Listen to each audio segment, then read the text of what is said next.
इबादत अगर 5 वक्त की नमाज ही होती तो अल्लाह कभी भी जिंदगी को नाफिज ना फरमाता। अल्लाह ने जिंदगी को नाफिज फरमाया है तो इबादत क्या हुई? उस जिंदगी को अल्लाह के हुक्म के मुताबिक गुजारना। 5 वक्त की नमाज तो फर्ज है, वो तो पढ़नी ही पढ़नी है, लेकिन उसके अलावा का जो वक्त है वो आप कैसे गुजारते हैं? कहीं ऐसा तो नहीं है कि आपने पूरे दिन में थोड़ा सा टाइम जो है वो अल्लाह के लिए निकालने के बाद आप सारा दिन काम कर रहे हो और जो सारे काम है वो दुनिया को लेके फोकस्ड है, और आपने जब दिन मुकम्मल हुआ तो बहुत सारे काम किए लेकिन वो काम नहीं किए जो करना सबसे ज्यादा जरूरी था। यानी कि मिसाल के तौर पे एक डॉक्टर है और वो अपने क्लिनिक पे बैठा है और वो इस नीयत से बैठा है कि उसने आज इतने पैसे कमाने, दैट्स इट। इसके अलावा उसका और कोई मकसद नहीं है। इसके अलावा वो ये नहीं सोच रहा कि शिफा मिन जाने बल्ला है, लोग उसके पास आएंगे, वो उनको प्रॉपर गाइड करेगा, प्रॉपर उनकी हौसला अफजाई करेगा, क्योंकि डॉक्टर के पास मरीज बड़ी उम्मीद लेके आते हैं और वो बिल्कुल इससे बेगरज है, उसको फर्क ही नहीं पड़ता और वो सिर्फ और सिर्फ देख रहा है कि आज कमाई कितनी हुई है। तो ऐसे जो है डॉक्टर के लिए हजरत वासिफ अली वासिफ रहमतुल्लाह का एक बड़ा पावरफुल फिक्रा है कि वो इबादत करने वाला डॉक्टर जो अपने मरीज के लिए मुखलिस नहीं, उसकी इबादत उसे कोई फायदा नहीं पहुंचाएगी। उसका मफहूम है यानी कि बादशाह से रियाया का पूछा जाएगा,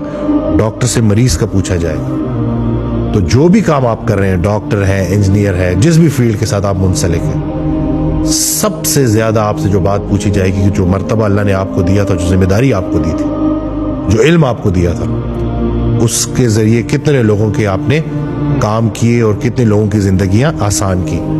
क्या आपने पूरे इखलास के साथ उनको सही मशवरा दिया? तो जो डॉक्टर भी इस नीयत के साथ बैठा है कि अल्लाह के बंदे मेरे पास आ रहे हैं और अल्लाह की रजा के लिए ही मैं उनसे मिल रहा हूं और उनसे बात कर रहा हूं और उनकी हौसला अफजाई कर रहा हूं, तो ये वो मुकाम होता है जहां पे मरीज डॉक्टर को शिफा देना शुरू कर देते हैं। जब आप इस नीयत से बैठ जाते हैं तो इबादत क्या हुई? अपनी जिंदगी को अल्लाह के हुक्म के मुताबिक गुजारना। एक ऑडियो में इरशाद फरमाते हैं कि तुमने कमाया और उसमें से 2.5% अल्लाह को दे दिया, चलो वो तो तुम पे फर्ज था ना, वो तो तुमने देना ही था, बाकी का माल किसका है? तो जितना आपकी कायनात में अल्लाह का हिस्सा है ना, उतना ही अल्लाह की कायनात में आपका हिस्सा है। ये दो तरफा मोहब्बत है जी। हिसाब से चलेंगे तो वो हिसाब से चलाएगा, बेहिसाब चलेंगे तो वो बेहिसाब आपको लेके चलेगा। और दौलत सिर्फ ये पैसे का नाम नहीं है, सबसे बड़ी दौलत ईमान की दौलत है और दिल का सुकून है। जिस इंसान के पास ये है ना, उसके पास सब कुछ है, जिसके पास ये नहीं है उसके पास कुछ भी नहीं। तो इबादत एक दफा फिर 5 वक्त की नमाज पढ़नी है, अल्लाह को याद करना है, अल्लाह की याद को कायम करना है, नमाजों का पूछा जाएगा।